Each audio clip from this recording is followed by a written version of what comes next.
Welcome to the LiT Baron of Life. This is your host, Lucas Taylor. And today we're going to be reading Esther 1 through 5. Persian King's Banquet. This is what happened in the days of Assuerus, the Assyrians, who reigned over 127 provinces from India to Ethiopia. At that time, King Assuerus sat on his royal throne in the castle in Shushan. In the 3rd year of his reign, he gave a banquet for all his princes and his servants. The military leaders of Persia and Media, plus the nobles and officials of the provinces, were present. He displayed the vast wealth of his kingdom and the splendor and glory of his majesty for many days, 180 days. When these days were over, the king gave a banquet, lasting 7 days, in the garden court of the king's palace for all the people who were present in the palace at Shushan, for both the greatest to the least. There were white and blue linen curtains hung by cords of fine linen, and purple on silver rings, and marble columns, gold and silver couches on a mosaic pavement of alabaster, marble, mother of pearl, and minerals. Wine was served in golden goblets, each of which was different from the other, and the royal wine was abundant according to the king's wealth. In keeping with the law, there were no restrictions on drinking, for the king had instructed the supervisors of his household to comply with each person's desire. In addition, Queen Vashti held a banquet for the women in the royal palace of King Ahasuerus. Vashti refuses to appear. On the 7th day, when the heart of the king was merry from the wine, he commanded Mehuman, Biz, Itha, Harbona, Bigtha, Abagtha, Zethar, and Carcas, the 7 eunuchs who attended Ahasuerus the king, to bring Queen Vashti before the king wearing the royal crown. He wanted to show the people and the officials her beauty, for she was very attractive. But Queen Vashti refused to come at the king's command conveyed by the eunuchs. Then the king became furious and burned with anger. So the king consulted the wise men who discerned the times, for it was the king's practice to consult experts in matters of law and justice. Those closest to him were Karshena, Shethar, Adamatha, Tarshish, Maris, Marsena, and Muachan, the 7 princes of Persia and Media, who had access to the king's presence and were the highest in the kingdom. By law, what is it to be done with Queen Vashti for failing to obey the command of King Ahasuerus conveyed by the eunuchs? Then Memucan answered in the presence of the king and the princes, Queen Vashti has wronged not only the king, but all the princes and peoples who are in the provinces of King Ahasuerus. For the queen's conduct will go out to all the women, making their husbands contemptible in their eyes by saying, King Ahasuerus commanded Queen Vashti to be brought in before him, but she would not come. This very day, the noble women of Persia and Media, who have heard of the matter concerning the queen, will respond similarly to all the king's princes, and there will be no end to the contempt and anger. If it pleases the king, let a royal commandment go forth from him, and let it be written in the laws of Persia and Media, which cannot be repealed, that Vashti may not come into the presence of King Ahasuerus. and let the king give her royal status to another who is more worthy than she. Then the king's edict, which he will enact, will be proclaimed throughout all his vast kingdom, and all the wives will give their husbands honor, from the greatest to the smallest.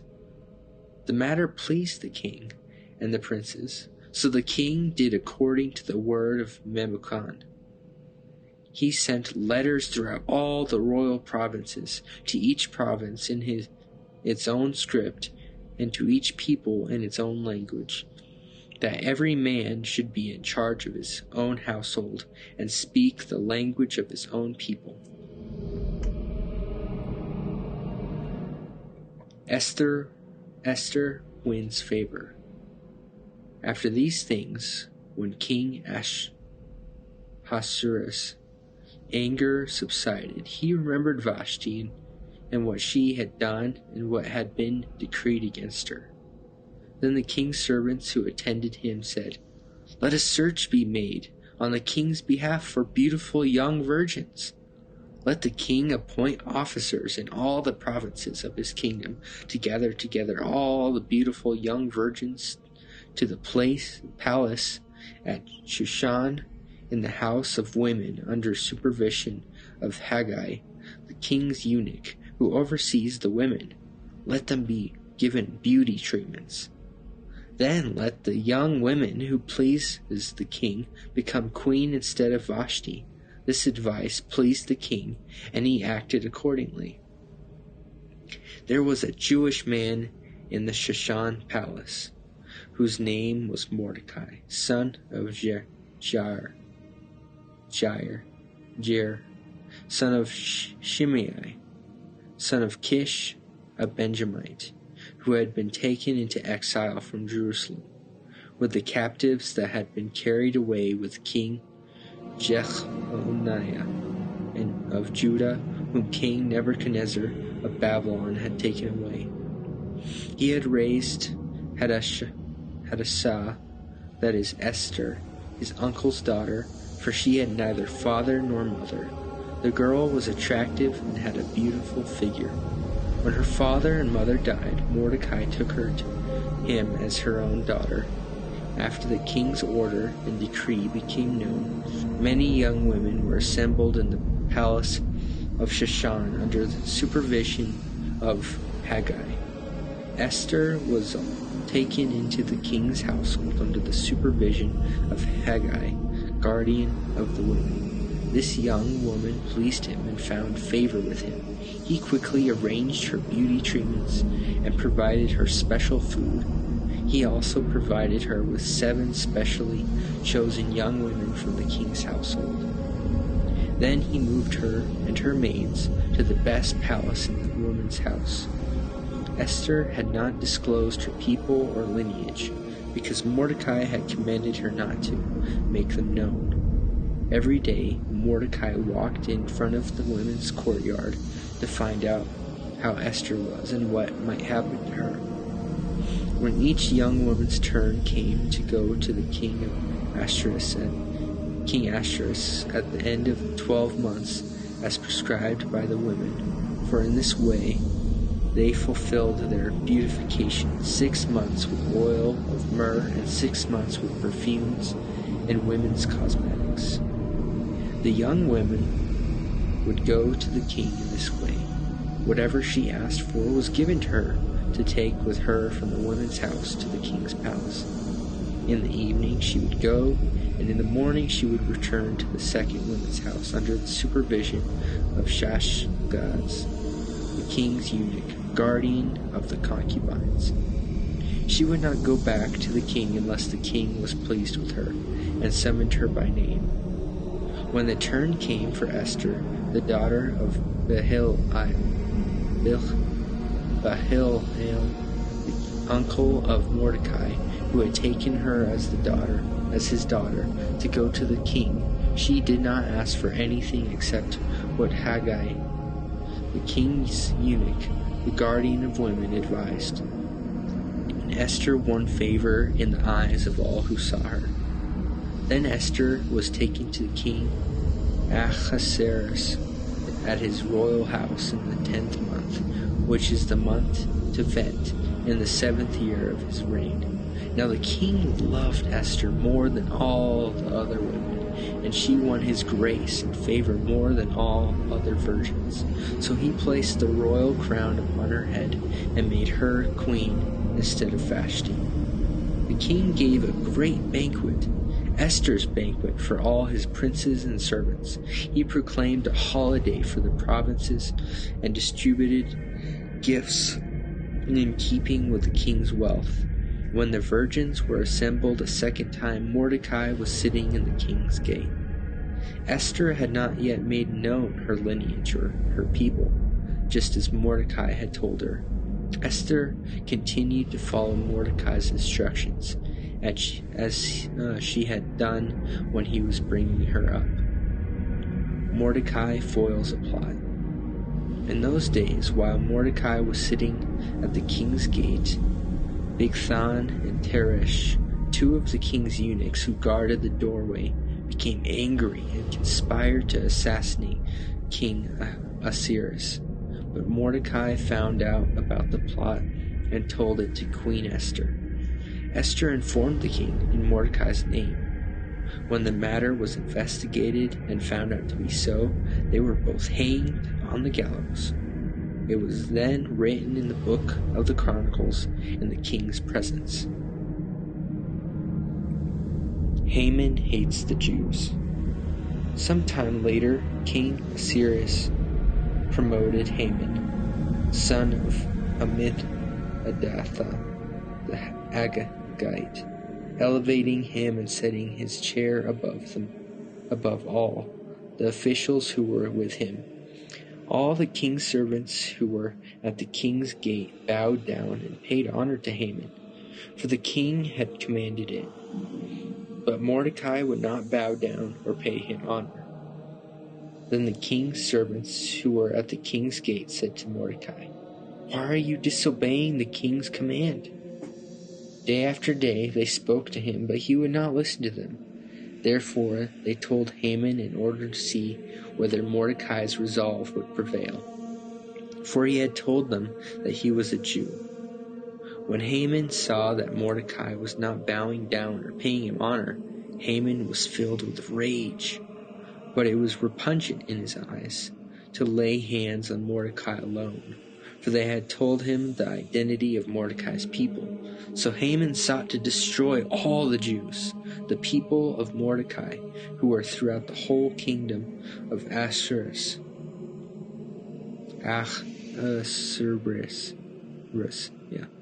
In the first month, that is, month of Nisan, in the 12th year of King Ahasuerus, they cast the pur, that is, the lot, in the presence of Haman from the day to day and month to month, up to the 12th month, which is the month of Adar. Haman then said to King Ahasuerus, "There is a certain people scattered and dispersed among the peoples in all the provinces of your kingdom, whose laws differ from those of every other people, and who do not obey the king's laws. It is not in the king's interest to tolerate them. If it pleases the king, let an edict be written to destroy them. I will pay 10,000 talents of silver into the hands of those who carry out this business, to put it into the king's treasuries." The king took his signet ring from his hand and gave it to Haman, son of Hammedatha, the Agagite, enemy of the Jews. The king said to Haman, "The silver and the people are yours. Do with them as you please." The king's scribes were summoned in the first month, on the 13th day, and an edict was written as Haman had commanded. Everything Haman commanded was written to the king's provincial governors, and to the officials who were in every province, and to the officials of every people, province by province, according to its scripts, and people by people, according to its language. It was written in the name of King Ahasuerus and sealed with the king's ring. Dispatches were sent by couriers into all the king's provinces, stating to destroy, slay, and annihilate all the Jews, from the youth to the elderly, both little children and women, on a single day, the 13th day of the 12th month, the month of Adar, and to plunder their possessions. A copy of the edict was to be issued as law in every province and made known to all people, so that they would be ready for that day.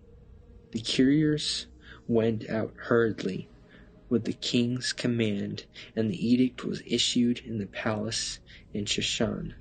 The king and Haman then sat down to drink, but the city of Shushan was dumbfounded. If I perish.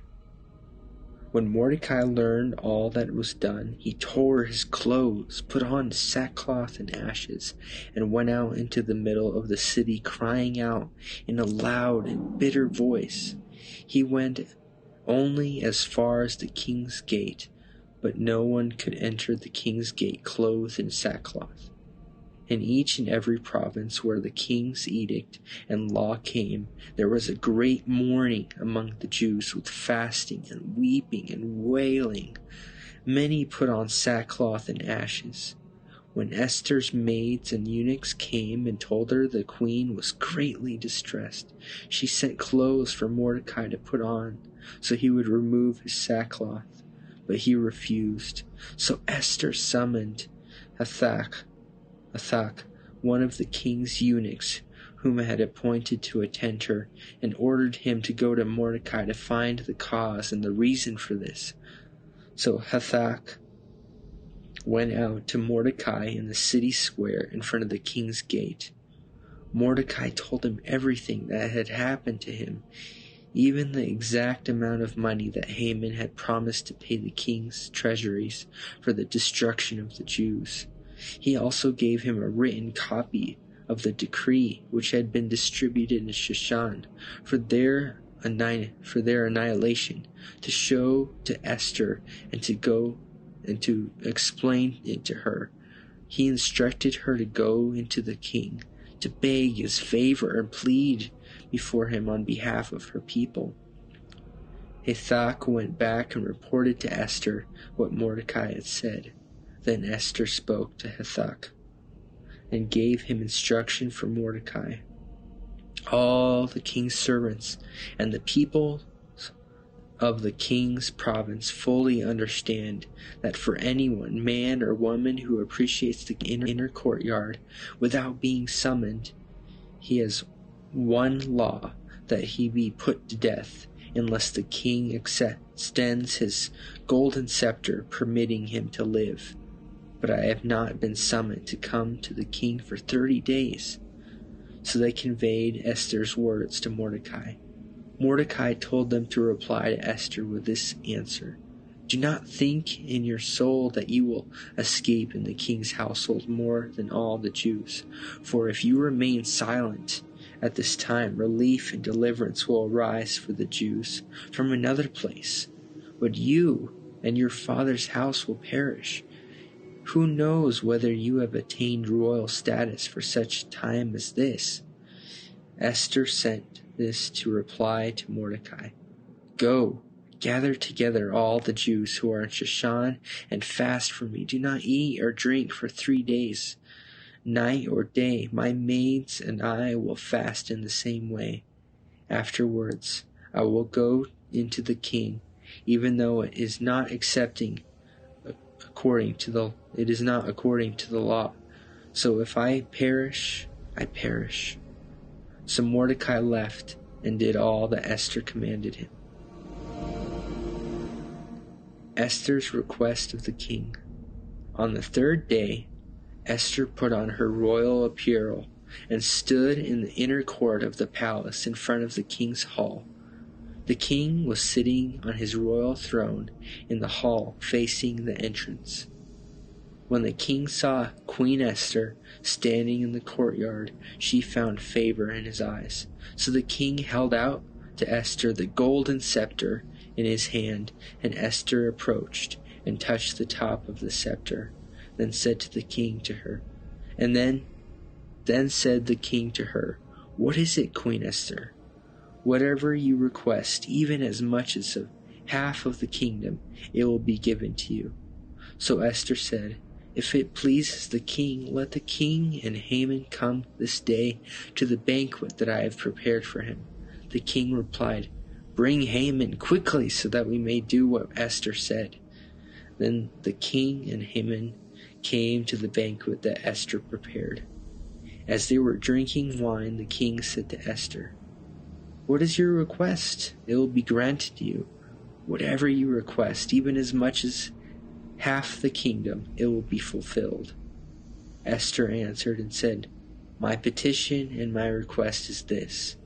If I have found favor in the king's eyes, if it pleases the king to grant my petition and my request, then let the king and Haman come tomorrow to the banquet that I will prepare for them, and then I will do as the king requests." Gallows for Mordecai. Haman went out that day happy and in good spirits. However, when Haman saw Mordecai at the king's gate, he did not rise or tremble before him. Haman was filled with rage against Mordecai. Nevertheless, Haman restrained himself and went home. He sent for his friends and his wife Zeresh. Haman boasted to them about his vast wealth, his many sons, and how the king had promoted him and exalted him above the other officials and servants of the king. Haman added, "And that's not all. Queen Esther invited only me to accompany the king to a banquet that she prepared, and she also invited me along with the king tomorrow. Yes, all this does not satisfy me as long as I see Mordecai the Jew sitting at the king's gate." Then Zeresh, his wife, and all his friends said to him, "Let them set up a gallows 50 cubits high, and in the morning ask the king to have Mordecai hanged on it. Then go happily with the king to the banquet." This idea delighted Haman, and he ordered the gallows to be built. And that concludes the reading of Esther 1 through 5. As you may have noticed, I was really struggling with pronouncing the names of quite a few words here, yet again, same as last podcast episode, especially the king. I think I already said that, but anyways, if you want to learn more about this book, the Bible, I highly recommend you check out my recommended non-sponsored resources down below in the description or the show notes. And yeah, today's fortune cookie is: each day compel yourself to do something you would rather not do.